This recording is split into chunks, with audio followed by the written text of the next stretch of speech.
Well, hello, everybody. Welcome to Aquarius Rising Africa, and happy Friday. I hope you're all have had a fantastic week. And Friday is always a good day, no matter what. I don't know what anyone else says. It's just always has a good day. So, yay! I'm here to invite back with me is our awesome Joanne Breeze, who most of you on this channel will know. But you've been off for a couple of weeks because, as you can see, there's a little bambino. There's little Chanti-Ann. I love it. I love it. I love it. I love it.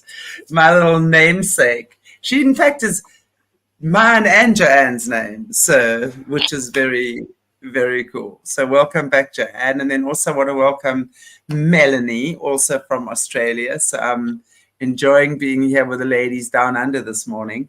And Melanie and Joanne work closely together with in the sanctuary, with especially raising the joeys as well as other wildlife and animals, and obviously I have no doubt any creature that needs help and that can be helped by them.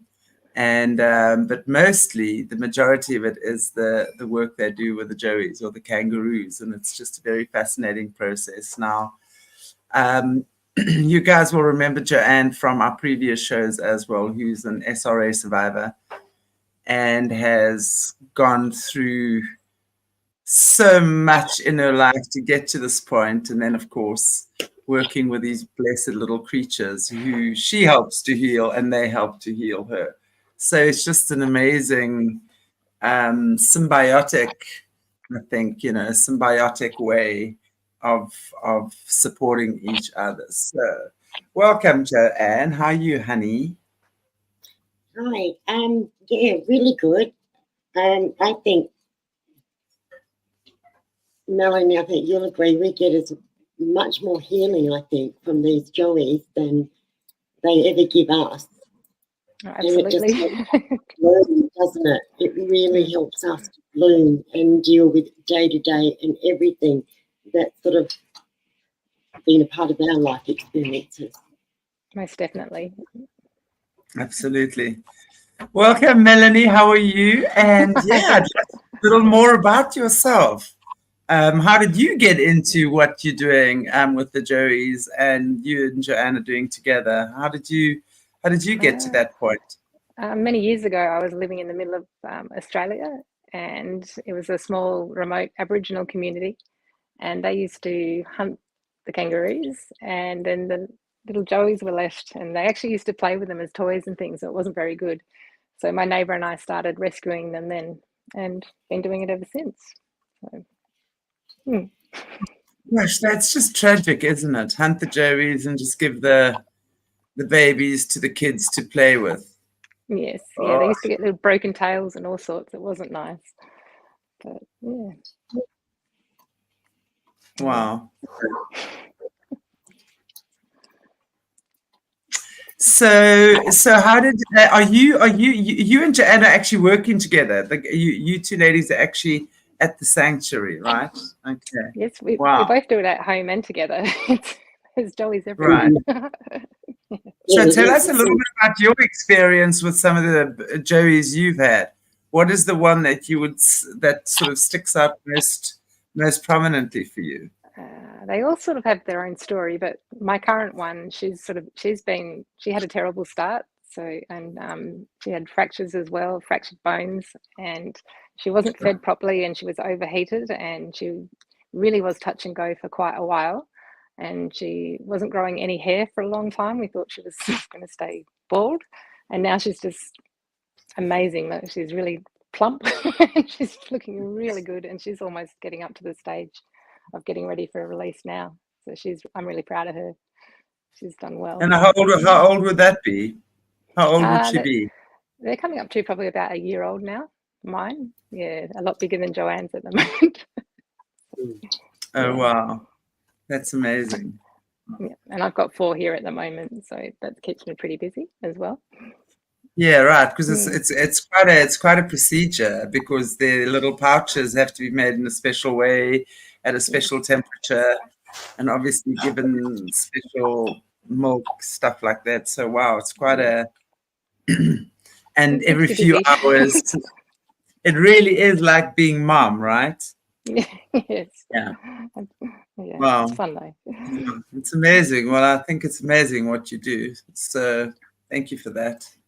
And Joanne, what have you been up to the last few weeks that you had to reschedule our sessions or cancel our shows? So, I mean, only with good reason, though, right? So, tell us what you've been up to, been away.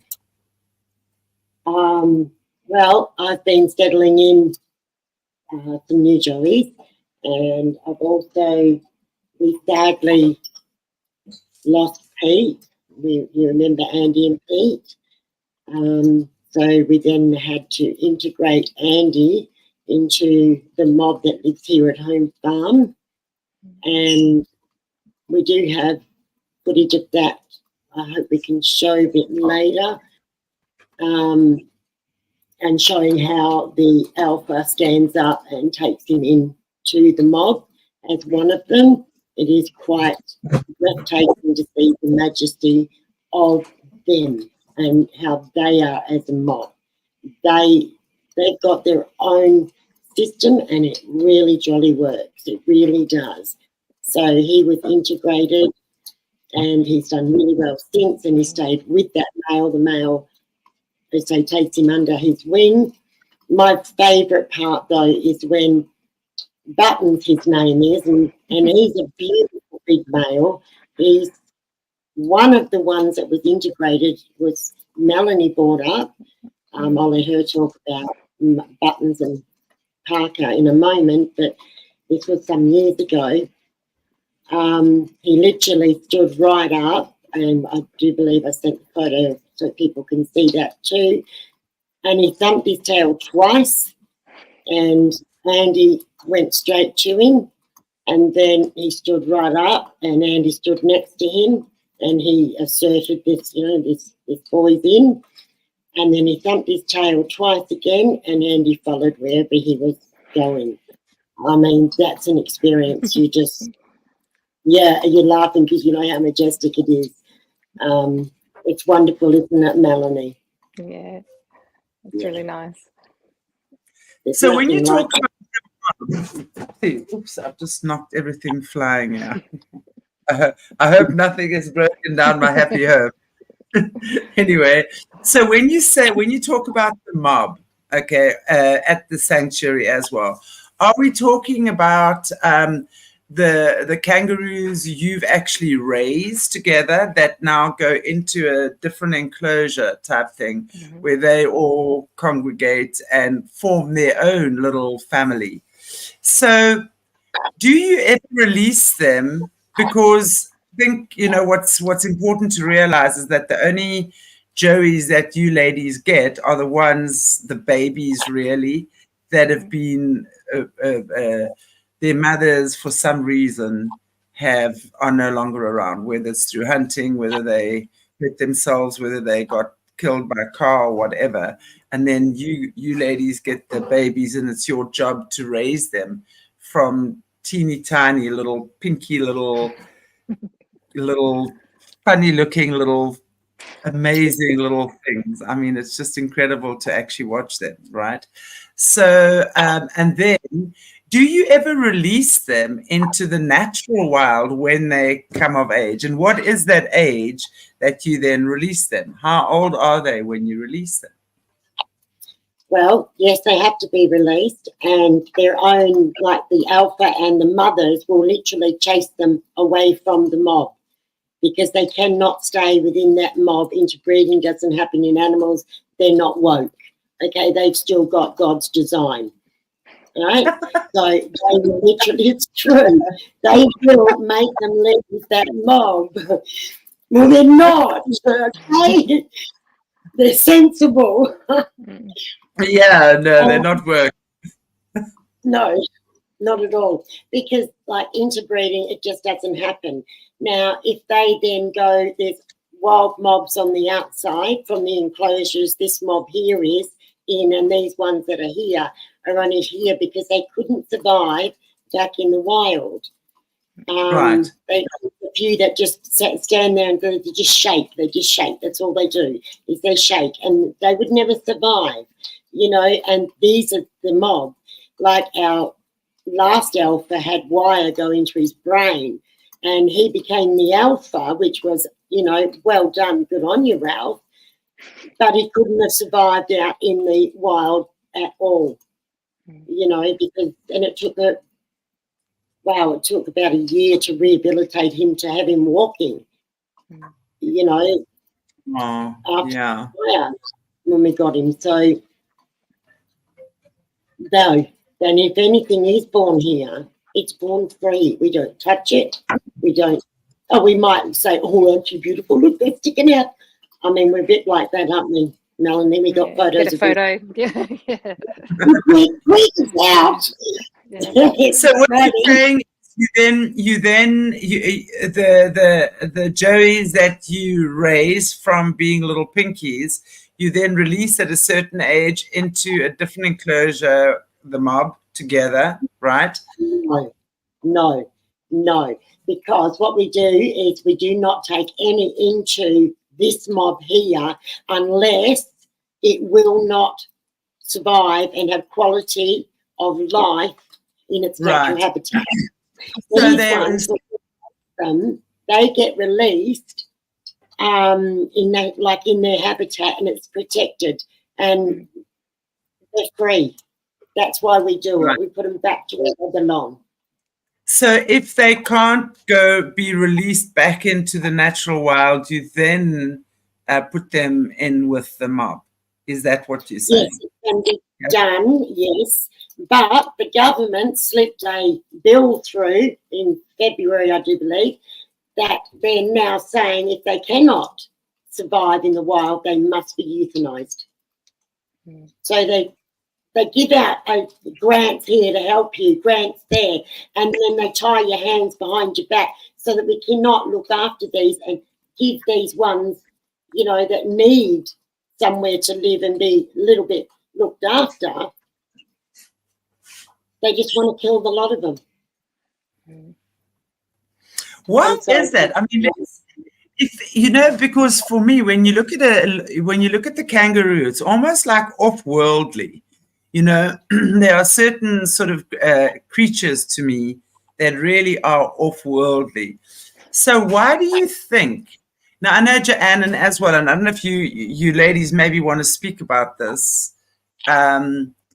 It's not a nice topic to talk about, but probably a necessary one nevertheless. The rituals in which the kangaroos get used in by the First Nation people most often. Why is that, and for what reason would that happen? And why would they be taking the females? Because it's usually the males that they'll take when it's for consumption, right? Maybe not always. I'm talking about what I know here, when it comes to these sort of things. And what is the spiritual relevance, do you think, of the kangaroo? Because from what I'm hearing, and I've never had the glory of meeting one yet, but to me, they just seem like incredibly spiritually advanced. I mean, in Africa, the elephant. I mean, you look at our big five. You look at the elephant. You look at the lion, the leopard, the rhino, and the I left one out. Elephant, rhino, leopard. Oh, and the buffalo. Yeah. I mean, these are huge and majestic creatures, right? So you're often going to find these disgusting trophy hunters that come here and just kill, but most of it's in canned hunting anyway. The kangaroo, you can't really do that to, right? Because they are free creatures. You can't really contain them when they're in the wild. But what do you think is the spiritual? They almost seem off-worldly to me. It's just such a different looking animal, and I think it's beautiful, and I love it. I mean, that thing stands up, especially a fully grown male. It is huge. Yeah, with muscles and six-pack. It looks exactly. That's what I'm saying. As you said, Melanie, a six-pack, everything. What? Talk to us about that. I'm always fascinated about these things. Well, yes, they are both strong and very gentle at the same time. They're very family orientated. They do move together as a mob, and there's a lot of love there. I mean, they're beautiful to care for. They're so affectionate. I think it's heartbreaking what they do to them here. It's disrespectful. I think it's terrible. It's horrible. Yeah, Joanne can probably say more as well, but they are a beautiful animal. They really are, and it's like when we communicate with them, we don't do that just on a verbal footing at all. It's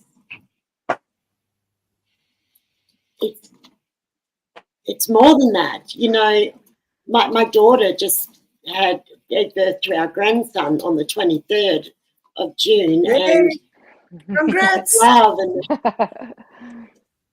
yeah, and she named him Elijah, which really is biblical, and it's so adorable. But anyway, but that love that we have for that little baby, and that belonging that's there straight away, that's what we feel when we have that little tiny, or this little tiny pinky that we have to bathe, we have to rub, you know, like oils to keep their skin nice and supple so they don't all go peeling and look like a ghost, or a snake losing its skin. That's another definition, I guess.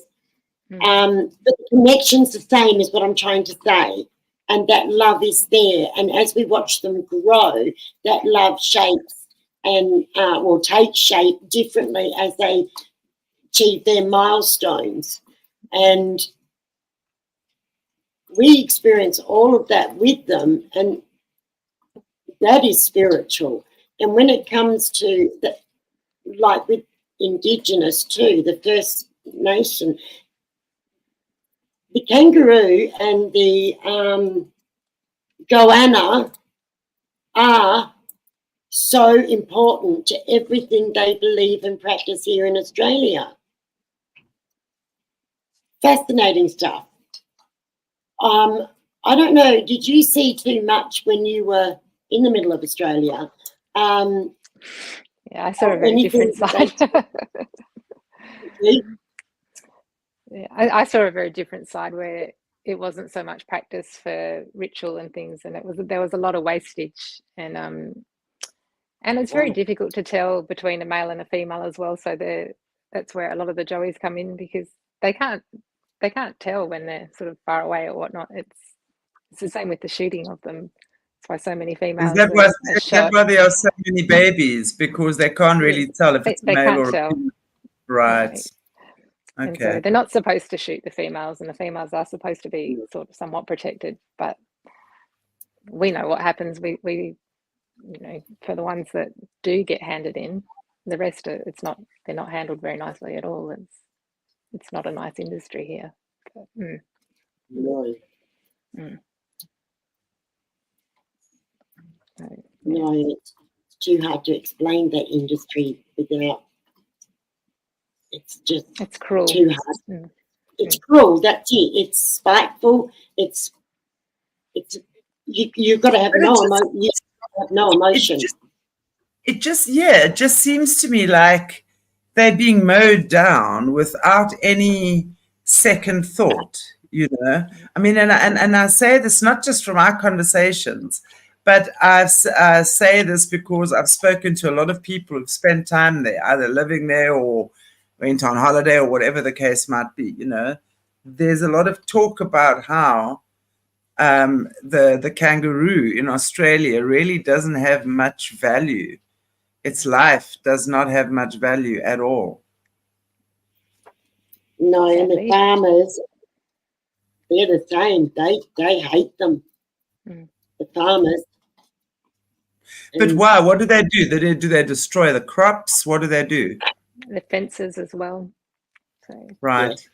Yeah. And they eat the crops. They like the taste, of course. And as they're jumping, and we're limiting where they can go. There's just so much building, and we're taking all of their natural habitat. So they do go to places that they really shouldn't be in. But it's really limiting where they can go. But that's exactly the point, because the whole balance of the ecosystem has been affected. And it's the same thing here, especially when you look at the elephant, right? I mean, they absolutely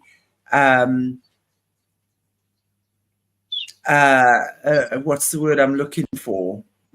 Justify shooting our elephant for that reason, because you look at the elephant, when they migrate, they will always use the same route. So what do these idiots do? Build towns and lodges and houses right on the route of the elephant. So of course the elephant is going to go through there and destroy what's on its route, because it's its route. And then, of course, what happens? Oh, no, that's a problem, bull. Bull, bring in the trophy hunters. Get paid hundreds and thousands of dollars. And I want to tell you, it's the most traumatic thing watching one of these big, majestic creatures get taken down, because you've got to shoot it at a certain spot. Otherwise, you've got to shoot it plenty of times, and it's very traumatic. It's just horrible. And and that's why I say, I mean, even an elephant, you can see it's one of the Earth's ancient creatures, right? Like the rhino as well, And that's what I say, it's like the same with the kangaroo. It's like you can see this is one of the Earth's ancient creatures. So it's almost like, and the lion as well. I mean, the lion is the beast of Africa. It's the king of the beasts. And you want to see what they're doing to the lion here now? It's insane. It's like all of these creatures, they are built in these pens and they are canned hunted, and their bones are used, crushed, and then sent off to China somewhere, because that's not going to give them potency and virility and erections. That's unfortunately what happens with these types of majestic creatures. So I'm wondering if the kangaroos have a similar type thing. I mean, are their parts used for muti? What is being used? What are they being used for? What are they being hunted for by the? I mean, I don't know if you. Pet food. Wow. Well, I know that the leather. Yep, the leather. They make all sorts of things out of the leather. Yep, and sell it, bags, you name it. Pocket change things, or a thin few. And the meat, the export meat. And people just lap it up, don't they? Oh, I've got a kangaroo leather wallet from Australia. Or I've got kangaroo leather shoes. Wow, aren't I just so cool? It's horrible. Right? Yeah, I don't know about using the aphrodisiacs or anything like that. I don't know. I haven't looked that much into that. But yeah, I think the meat's the big thing. Export meat, big trade. But is jerky. But it would say to me, especially when you look at the Aboriginal people, the First Nation people, right? I mean, it's also, they have also been hunted down, and just like all the First Nation people on this planet, right? And it's almost like there's a part, it seems to me like they want these things destroyed. They want them destroyed. So they do what they can to kind of do that. Yeah. So they'll destroy the ancient creatures, the ancient beings, because they've got the strongest connection to God, basically, if you think about it. It is, yeah. Yeah. Wow. Absolutely. Actually, to try and get off that for a second, Melanie, can I ask you to go through how Parker and Button spent their time, and how we integrated them, and explain how, Buttons is now our alpha. And we never Buttons was my real little gentle one. Yeah. With Parker and Buttons. I wouldn't have picked Buttons as the ruler of the mob, that's for sure. He was very gentle, very affectionate, very quiet. And Parker was a lot more. He was very playful, play fight everything. With the big alpha male, he'd sort of be on the other side of the fence trying to, fisticuff him. He was really. I thought he was going to be the man, but little gentle Buttons is the one that's sort of calling all the shots now. And I had them for quite a while, and then when they got to the size, we moved to Joanne's, and they stayed in a separate little pen just next to the big pen for quite some time, just getting used to the smells, the sounds, everything like that. And then they integrated beautifully as well into the mob there. They were it did take a lot of time, but yeah, and they're so healthy. It's just really great to see all of them there. I feel very lucky just to be able to do this. It does bring a lot of joy, and every single one of them has their own individual personality, and you never know what you're going to get. And they just bring so much joy. It really is a privilege to be able to do this. I'm very grateful for the opportunity, and I think Joanne's the same. Yeah, it's a calling. Stuff like this is a calling indeed. And I'm just looking at Simona's comment here about the kangaroos. I have the feeling that they hate them so much because of the way they parent their babies. They just cannot stand the affection that is inspired by them. It's very possibly true, because we see how these guys have been trying to break up the family unit for decades and decades and decades now, actually millennia, because if you just think about wars, which has been the thing that has driven this planet, right? Talk about breaking up a family, talk about creating trauma, talk about creating chaos. Nothing like a war to do that, right? So, and then that's how already they would have started breaking up the families, mothers with their sons, sending their sons to war. I mean, I watched a movie the other day, and this one mother had 4 sons, and 3 of them got killed in the same battle. I mean, can you imagine having to think about that? Wow. Anyway, and so it really, yeah. They're making women between the ages of 18 and 25, I think it is, over in America, they have to sign up and do military service. They're bringing that in there. Even the women. So it's all about. Well, I mean, isn't it a little bit too little, too late? Now suddenly, when all of this is going on, now suddenly you got to sign up every girl from 18 till 25. It's like suddenly, I don't know, either somebody's freaking out about something, right, and suddenly doing this crash course, or this is part of their fear mongering, because at the end of the day, this is what happens. Nothing can inspire more fear than having your loved ones ripped away from you in such a meaningless way. Really, that's my opinion. Yeah, well, it's these little ones, I tell you. Look at her. Can you just show my namesake to the camera, please? Everybody, this is not Flick. This is little Flick. Oh, is that Flick? Flick is a little bit older. Oh, wow. That is so cute.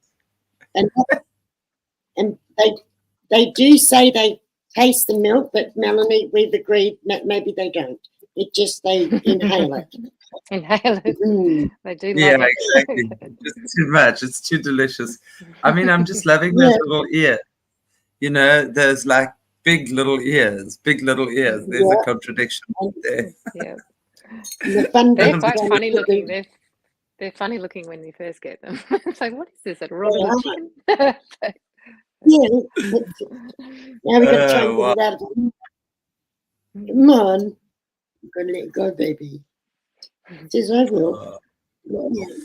So what type of, I mean, do you guys have things like adoption or sponsoring the Joeys? Do you have any programs like that? Do you want to answer that, Joanne? Yep. We've put together what it costs to sponsor a Joey. What we do is we will send electronically updates of the Joey that you have sponsored, photograph any videos that we take, or like as we're feeding, and updates, of course, and give you their personality and the shenanigans they get up to, because they do so. I mean, we take Todd at the moment. He's got the biggest shenanigans, hasn't he, Melanie? He would be, I mean, yeah. Oh, Todd. Not Todd, sorry. My one. Yeah. My Toby. Yeah, Toby, that's right. Yeah. I was thinking your Toby did big things too. But yeah. No, he didn't. Yeah, no, Toby. I've got one that's very vocal. I've never had one quite so vocal. I call him Toby Doorbell, because every time he just squawks, and he gets himself into a right tiz, and he's just very, very. When the doorbell goes, is that what you're saying? So every time the doorbell goes, he squawks. He goes, yes. Anytime anyone walks past, if he hears your voice, if the kettle turns on, he just always wants to come inside. Mostly they're so quiet. I've never had one that sort of. It's a weird noise that they make too. It's it's not a great noise, and he just turns up and down the garden doing it, and at the door, and he's very, very vocal. He's a funny one. So, Wow. If you're actually sponsoring that particular Joey, then you will get the joy of getting the video and like descriptions on what's been happening, and that's it. Like, it's so beautiful, and it's something to treasure. It really is, and it goes towards the feeding. They're not something you can do. It costs a lot of money. It really does. Absolutely. Wow. That's why I have bad hair. Everything goes to the Joeys. Okay, so let me just put this into a nutshell. So, and we want to put this out there to any one of our viewers who would like to sponsor or adopt a Joey. Basically, you can adopt a Joey. And you can do so for 1 year. So this is like an annual adopt a Joey. So, sorry? Oh, we also do a birth certificate, so you can always have it. Perfect. So basically, as we know, Joanne and Melanie work together near Perth in Australia, where they rescue teeny tiny little pinky schminky cutie patootie little Joeys, and if you're lucky, you might have a namesake, a kangaroo. Who's your namesake in Australia too? I mean, who out there can say you all have got a namesake that's a kangaroo? Come on, you can't. It's pretty special. That's so awesome. I love it. I feel like the queen of the world right now. Just oh my goodness. Anyway. So if you basically then if you want to get involved and support this amazing sanctuary cause, I want to call it a cause because I don't know what else do we call these things, where Joanne and Melanie will get the baby little pinkies from, obviously, once their moms have met their demise, unfortunately. Check at that. Who's that? Is that Chanti? This is Chanti-Ann. I was going to say, that's Chanti. Look at her. I mean, she's such a little poser. She's beautiful. Really is, aren't you, baby? Yes, she's so sweet. Look at that. I'm even blushing. Oh, good. I'm glad. It is wonderful, Chanti. Oh, so good. It's lovely. But they are our babies. But that's enough. anyway, it's adorable. Okay, so now she showed off for the cameras enough. She wants more though, right? Yeah, always. I told you, Anne, because in the beginning it was touch and go with her, because her mum was hit by a car, and I said, listen, she's gonna eat more food than any of the others and jump higher than any of them.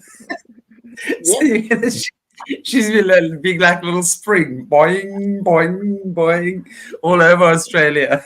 She'll even come and find me the portal that we need, Joanne. I think that's what happens. Oh, adorable.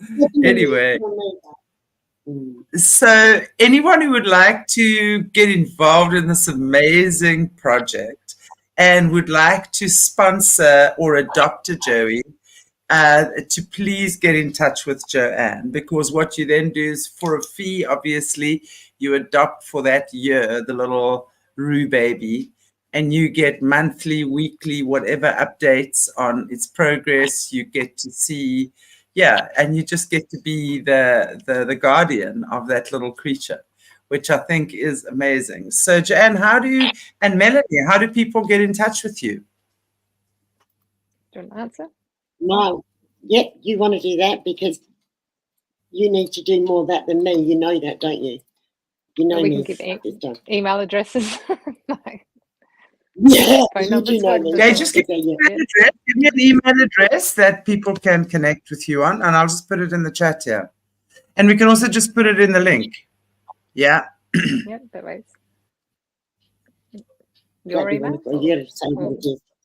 Hey? Sorry? Which email address? What's your email? Mine is mackontrack, MacOnTrack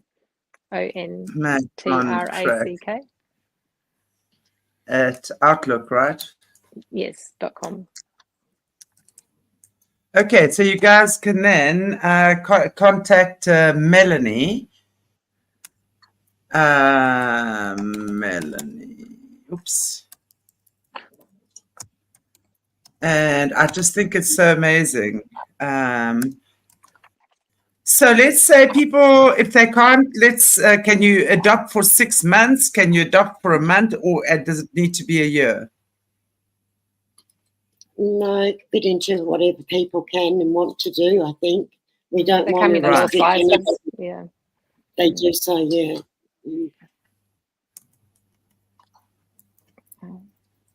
Okay, there's the email address. What's going on with my internet? There we go. And it's Melanie.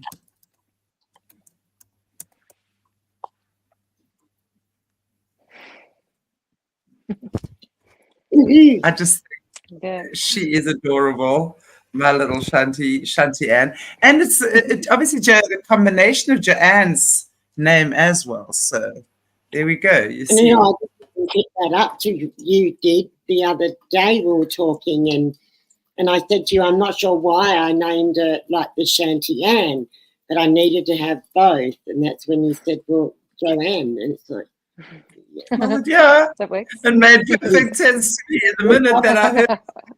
Well, yeah, she's choosing both of us, making sure she carries. Yeah, she's the namesake of both, which is awesome. Yeah, well, I must say, I appreciate so much what you ladies do. I know it's never easy, and certainly must be heart-wrenching, especially when we lost little Pete the other day, right? it certainly was. Yeah. It certainly was, because, they do really well. And then because of this area here, there's a lot of things that they can get that can do some damage to them in the wild. But if they get frightened, that'll kill them, almost guaranteed. You don't always bring them back from when they're frightened. They're fragile little beings. And very extremely fragile. And you get like there's stress myopathy, and if they get that, very, very rarely do they survive. But we've also got a lot of ignorance. No, that's the wrong word. Spiteful, nasty people in this world. Let me just put it out there. And they sadly visited during the night and frightened. Did a lot of frightening. And of course it's caused problems, but there's even more to this because in New South Wales and Victoria, they've got other joeys that seem fine, completely fine, and then suddenly it's almost like they fit, but they don't. They just get really wobbly. And some of these signs Pete was showing, and they're suddenly dead. And it can happen, and the onset is so quick. So being frightened would have put that as an onset of what has killed him. Because as soon as they get stressed, the immune system becomes basically non-existent. Shuts down or dissolves. Yeah. Oh, shame. Yeah. How fascinating is that again? Wow. Well, we even sent off like the stools, and because he was bleeding and losing a lot of blood, to see if we could identify or pinpoint. But now, as a collective here, we're trying to figure out what's happening to our joeys, because it's only this season, isn't it, Melanie, that this is starting to show up in our joeys. There's some weird things happening, yes. Yes. And we will get to the bottom of it, believe us. Mm-hmm. We will. That's just crazy. That's just crazy. It is crazy. So, and it's not the kangaroos that are doing this. This is being done to them, and it's just now identifying what and who. How do you think they would? Do you think they're affecting the genetics? Do you think it's been done over time? Do you think it's poisons in their food? Do you think it's part of the chemtrails or the contrails, whatever? What do you think? How do you think they're doing it to begin with? What would be the means with which they're doing? I'm going to say poisoning them, because that really is what it is to. Go, Mel. No, that would be my guess, because nothing else has really been any different. And I don't know, or even different chemicals with the food, the milk, I'm not sure. Right. Nothing's really conclusive, which is really difficult at the moment too. But certainly things that are happening more frequently. They'd also look into the milk and how many are on certain milk, what the milk is. Okay, looking at that. And we're getting them brought in from the wild. So is it when they come in and we feed them that milk, is that affecting? Okay, or is it from the wild, what is in our rivers? That's where they get their drinking. Like, again, there's chemtrails. And it's only this season. It's never happened before. Even the little orphan that I had, Gypsy, the one I was talking about earlier, her mum, we've got no idea what happened to her. She was just found dead, but there was no sign of injury. She hadn't been hit by a car. There was no something is around doing her. it. There was nothing. She just sort of just died, like, with no explanation. And it's true, because they are super sensitive to frequencies and stuff like that. And that's why I say it's almost like they're not from here. So they're super sensitive to frequencies. And something in the frequencies have changed. And that's what's affecting them. So I want to say that maybe it is, because I know Australia is rife with chemtrails, not contrails so much. It's a normal thing from an aeroplane. chemtrails. I mean, Australia's rife with that, with stuff, you know, just kind of being blown into the ethos, you know, with what's been going on underground there for so long, you know. Possibly it has something to do with the pesticides that they're spraying in the air, you know, for the crops and stuff. Yeah, absolutely, of someone's action. Yeah, it's definitely a consequence of someone's action. Wow. Wow. Or let's hope, I mean, let's hope it's nothing more sinister than actually them targeting, let's say, that's why I say the milk formulas that you would give the little ones. And, you know, ensuring that that's where it ends. I don't know. I don't trust nobody. I really don't. That way. Yeah. I don't trust no one. I'd hate to think that. But yeah. But it could be the very big possibility, you know. Yeah. Because it's not beyond them. I mean, they slipped this other bill through, hidden, which is a normal thing, I know, for parliaments and government, but they did it, and not many people that are carers knew it even had been passed through. It wasn't made public. Nobody was consulted on it. It was just done, you know. So they're too sneaky, and it's for their own gain. It disgusts me. Absolutely. I'm with you on that. And just, you know, just the callous way in which these incredible, I mean, no other creature can do what a freaking kangaroo does. They're quite amazing. I mean, even it's their like ears, the individual. Yeah. I mean, it's most other creatures either walk on two legs or fly with two wings or four legs. This thing can do that plus jump, like, and they're just incredible, you know. And as you say, you know, the way every animal has its way of doing things. I love that, you know, thumping on the floor, you know, and just their sensitivity and the way that they conceived, you know, the way that they grow. It's absolutely fascinating. You know, it is, and that's what I'm saying. It's like they're not from here.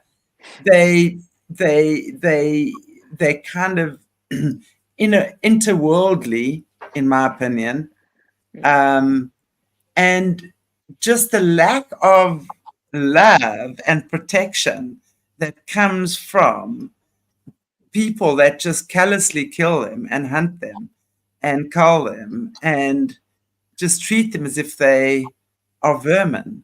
And it's so the opposite. You know, it's usually these highly targeted areas that we have to look at as to why. Why are they targeting that kangaroo? What does it bring into the earth plane that they're trying to destroy? On that spiritual level, exactly. Yes. Mm-hmm. And on that note, I'm going to ask you, how did you find the when you were doing your healing from your traumas? And I know it's an ongoing process. Tell us about your experience you had with the Joeys and your healing. How was that knitted together?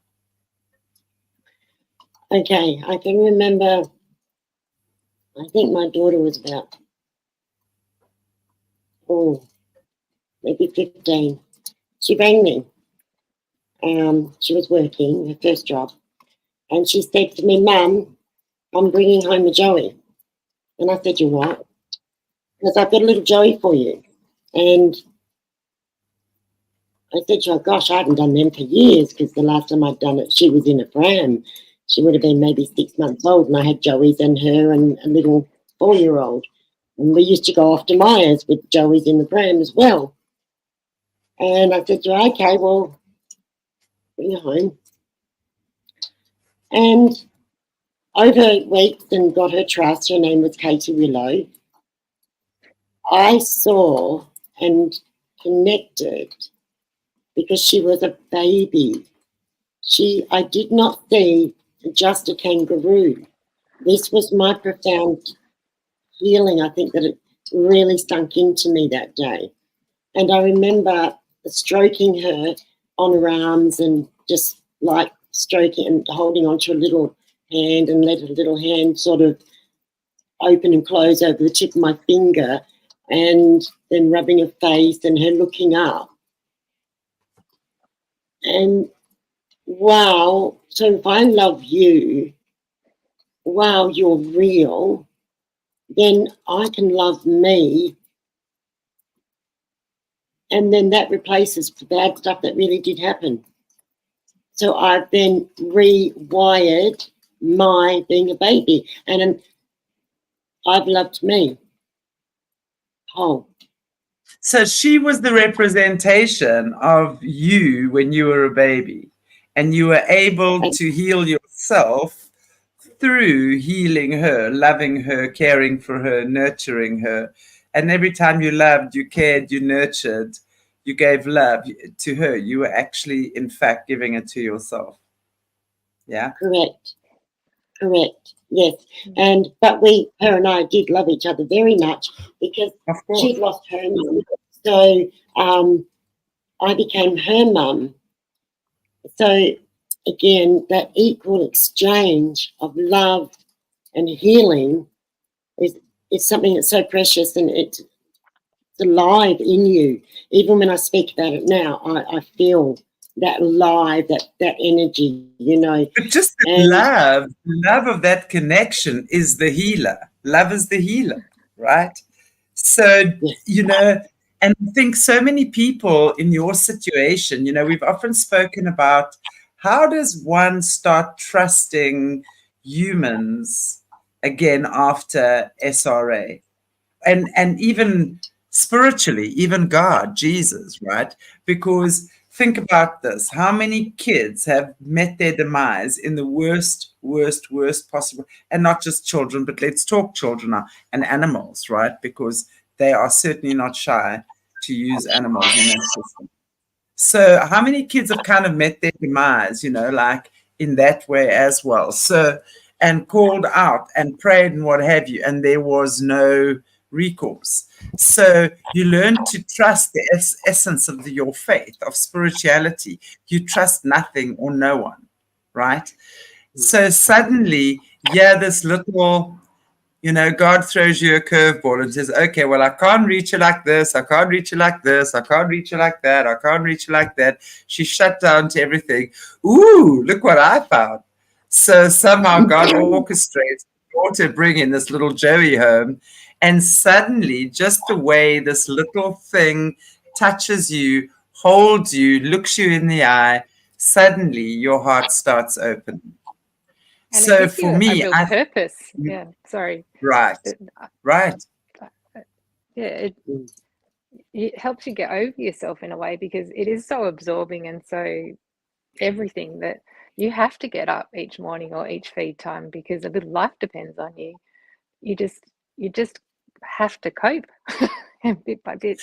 But I think at this stage, even though it's like any mother knows, having a newborn or up until 35 in the house is never easy, right? So some people unfortunately do have that, but you know, but it's tough, but it's something you love. It's not something you're doing because, oh God, I have to and I can't stand it and shut up and slam doors and what have you. It's something you go, wow. And in that moment, you know, yes, you get up and that's the healing, right? So this little creature was the first thing that was able to open your heart valve again, right? That enabled the healing love and light to start flowing through again, which there hadn't been for like many millennia. Does that kind of make sense what I'm saying? It really does, doesn't it? It really does. And I think like the little thing was the key that opened up the locked heart. and then through the healing work that you were doing with them, that was helping you do the healing work on your heart as well, which I think is such an important thing to remember. And I think we can use that analogy for every animal, really. It doesn't just have to be a joey, right? It can, I've seen, over the years I've worked with drug addicts, and obviously when it's been the right opportunity and the person is ready, I'm going, right now, go and get yourself a puppy, go and get yourself a kitten, because it's something for that person to come home to at night. It's something for them to take care of. It's something that loves them unconditionally. Yes. So when they come home at night, that little thing is jumping and doing backward somersaults. It's so happy to see you. And how do you not feel good unless you're still not ready to have an animal? Because many people are not ready for animals yet, right? You have to get to that stage where you allow the animal to be your healer. That's what I think, in whatever way. Yeah, I agree. Absolutely. And not only that, I think it opens us up to each other too. It really does, because like we've known each other for many years now, but in our beginnings as well, we had to learn to trust each other. And that sometimes was an interesting concept for both of us. I think we got there, pretty shut down as well, but you could talk about the joy of this little creatures, and the more you talk, they get more out of you, and then it does make you open up and share more, because back then you are so closed down, and you're just not, like, there's no spark, there's nothing. Like, this little thing's a little spark and something. It does. Did you also experience some profound healing, Melanie? I don't know what your story is or anything. On the show we know what Joanne's story is, but is this just something? And I know obviously you're talking about your past, and you saw what they did to the little ones, which is, it's kind of beautiful that you've continued to help them now. Oh, I think, yeah, it keeps me going. It gives me, I don't really have much that I can talk about. So for me, just to be able to say, people always ask, what do you do or whatnot? I finally got something that I can say I do, and it's something I really enjoy. And it's not sort of what everyone else gets to do. So it helps me get away with not fitting into a normal society of what you're supposed to have done and the checklist of life. Right. Yeah. Isn't that wonderful though? Oh gosh, it helps. Isn't that awesome? Thank God. And I just feel, like I said earlier, just so lucky that I get to care for these little creatures, because I do fully believe that, they look after me way more than I look after them. Yeah. But that's exactly the thing. And that's kind of like what I was saying on a spiritual level. Look at a male kangaroo standing on its back legs, how huge it is. It's a scary sight, right? Now just think of the power, the energetic power that creature holds, right? Because it can't be that powerful unless it has energy to drive that power, right? So then I'm going to ask you again as well, like, and I know that, and I know you and I have spoken about, people healing with that and how healing the joeys are. Talk to us a little bit about, and I know we're sort of nearly running out of time, but we can go on for another few minutes. How you've experienced from the joeys that you've been working with over time, the healing for people maybe coming to your sanctuary, or do you actually invite them? Are you going to be using them more for healing? How's this going to work, or how does it work when it comes to the healing element? Because it's maybe that these creatures are healers, that's for sure. And I think that's one of the reasons I feel so attracted. Every creature is a healer, but it's almost like the ones, of course, the ones that are there with you are the healers. And it's like, I just feel like they can't wait to have to fulfill their little purpose, their Joey It's purpose. very gentle. It's a very gentle, soft, safe healing, sort of the way they are. Like they're not noisy even. So there's, yeah, gentle's the best word that I can think of. Like the little kisses, they don't bite. It's all soft and reassuring, I guess is the best word I'll say. What would you think, Joanne? Absolutely. It is so gentle. Yeah, I know there's a word and I can't put my mind around it. To explain it because it's going to be perfect. It's like a whisper or a soft kiss in the wind, and you're just feeling it, and it's that connection, and it's electric and it's alive. Yeah, that's it. It is. No people can understand or go or even comprehend how majestic these creatures really are and how much they heal everybody. Now, I mean, a lot of people will just come here and then, for some reason or another, and then there'll be trauma that's there with these people, and it will suddenly come to the surface when they're here. That's what Home Farm does, and it's open to all souls, you know. Also, because I've worked in that area with domestic violence and a case manager, I have a lot of, like, I've had autistic children out here that literally started speaking more. You know, that's what this is. It's what Home Farm is. And no matter how you get here, but if you're meant to be here, you will make it, won't you, Melanie? Well, and you're in nature, and it's grounding, and it's oh yeah, it's just like getting goosebumps thinking about it. It just takes over everything, just in the most gentle, not in your face manner. Like it does it for you. You don't even have to think about anything. It just sort of unfolds. If only people realize that the stuff you're speaking of, both of you, that's God's true medicine. If only more of us could realize that. You know, nature is so powerful. You know, I remember seeing a meme or sending a meme around, and I still got struck or put in Facebook jail for a few weeks. I'm always in Facebook jail. And it said something about,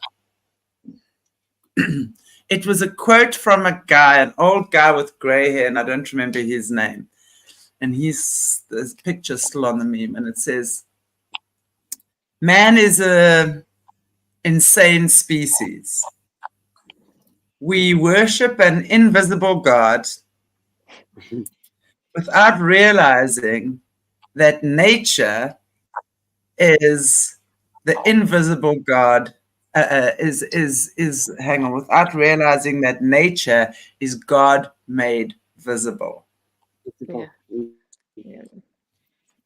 That for me is so powerful. Because when we realize that just by the way, and this is what Caleb talks about as well, he says, wherever you go in life, there's runes. You just got to look at the tree and the way the branches are crossing.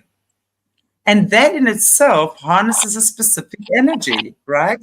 And when you walk in the forest, the tweeting of the birds sends a certain frequency through your body that might just realign and heal your chakras, right? Working with majestic creatures like the Joeys, and I know I've worked with the big cats a lot, and I want to tell you, those big cats, as huge and brutal and vicious as what they can be, man, oh man. And when I talk about the big cats, I talk about the lion, the white lion, the leopard, Amazon jaguar, spotted one. Her name was Tequila. She was like my best. She would come sit with her paws on my shoulder, and she'd put her whole head and just like put a whole jaw over my head like that. Yeah, and she'd pretend to bite me. She was a spotted jaguar. I mean, it's just the most, and they've got such incredible sense of humors, So I worked a lot with the rehabilitating of the big cats as well, and lots of other animals as well. But man, they're just incredible. And that's why I say, when we look at like the Joeys, for example, with that energy to go out there and spend time with these majestic, sacred creatures from God. These are like God's angels, right? And just allow yourself to get away from everything that we've been enticed to in the current world has been an enticement or a seduction away from our true self, right? From our spirit, from nature. So the more we start going back into nature, reconnecting with animals again, all of these things, just sitting on a rock and just loving sitting on a rock and doing or saying nothing could be the recharge that you need. We talk about, there's a lot of talk about the med beds. That's nature's med bed. That's nature's med bed. Go and sit on a rock, go and lie in the sun, go and decide, allow the sun to work with you. The sun is the healer, actually, So when we allow these things to work in our lives, we start having very different life experiences. That's my experience anyway. Sorry, I know I went off on a bit of a tangent there, but I don't know. What is your view on that? Very similar. I've got a beautiful old willow tree here, and I know if I'm feeling a little bit disturbed in my soul, and that's how I will put it, I will go out to Old Mother Willow and I will cry, I'll shed my tears. And that beautiful mother will wrap around me. Now, we've had it videotaped that she's done these things, and I treasure that because we've got that connection. And there's nothing like knowing they have got a soul, they are alive, and, we can communicate with them as long as we've got fungi, because that's what gives gives them that connection and how they support each other. I mean, the whole system of our habitats out there, our bushland, it's all connected. So if one tree's having a problem, like not getting quite enough whatever it needs, the others all rally together and help that tree. Now we've got our mob who's got its rules, its regulations, and it's so balanced. They're not woke, okay? What, And hang on, I wanted to just ask you, when you, especially on the not work topic. So even the mob now, they, I'm sure, will have babies amongst themselves, and those babies, right, at the age of 18 months, the mom kicks them out into the natural mob. So she won't let them stay in the enclosure, right? Because that's when interbreeding takes place. Because that's then when they're not into Yeah. Well, they're not into it. They're smart. They're smart creatures. They are so smart, aren't they? And we're smart because we learn. Well, Aussie women, I know what you're saying. Sorry, trees are so beautiful. And it's so true. Do you know, speaking about trees, the Native Americans, they call it canoe, or their word, because the Native Americans have a very different way of speaking than what we do. So the word for a canoe is, or they refer to it as, thank you for giving your life so that I may float down the river. And that's yes. And that's what they call a canoe. So that's how they speak. And it's with that energy that they speak. And every single tree has a name. And we know that every single tree has a tree spirit. It's inhabited by a tree spirit, and it has a name.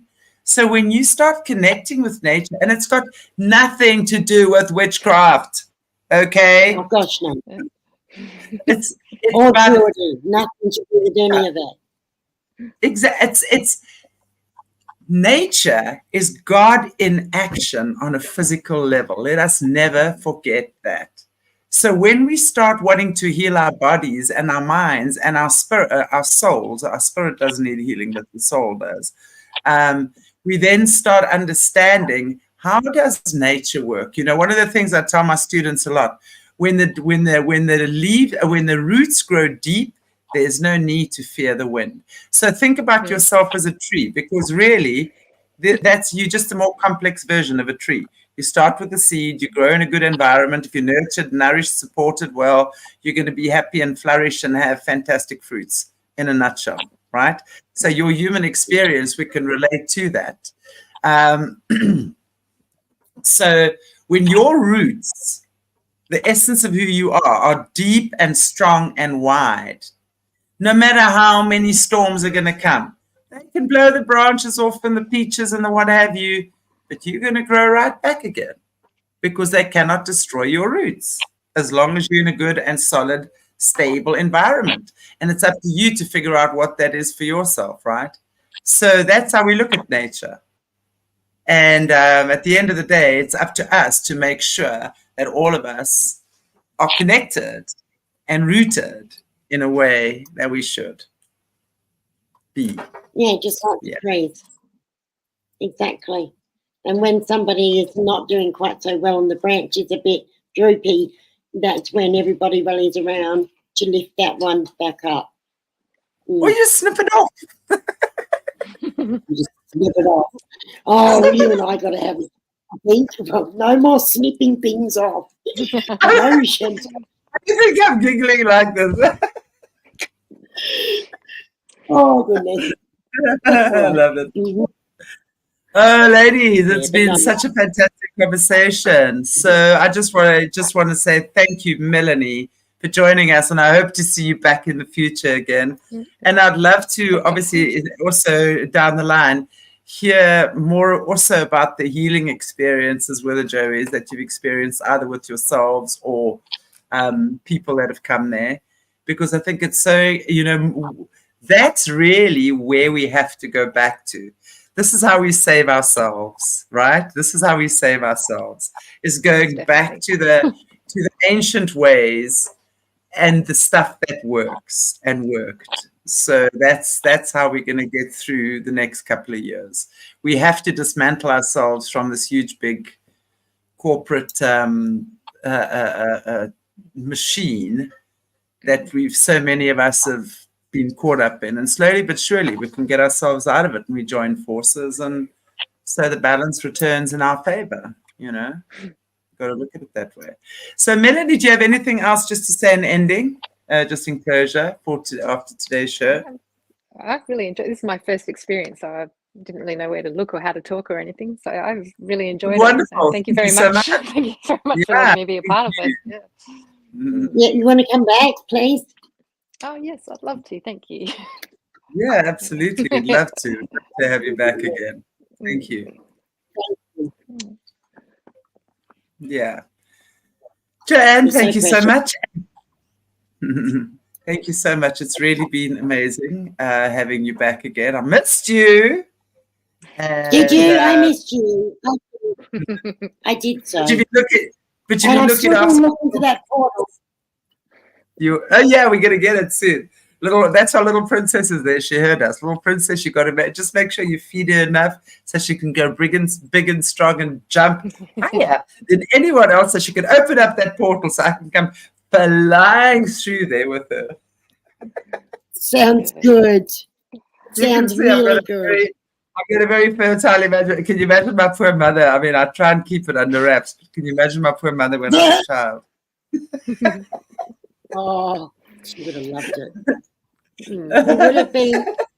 Oh. No, I think I drove everybody crazy. I'm going to tell you, I definitely drove them all crazy. Anyway, everybody, God bless you all. Thank you so much for joining us today. And again, I'm just going to write here in the bottom of the comments, and I will put it in the Mac. And I will put it in the description area as well. It's not in there yet, but I will put the Mac on track at outlook.com. Thank you. And then for anyone who wants to inquire about joining the Dr. Joey program that Joanne and Melanie run in Australia. You don't have to be Australian.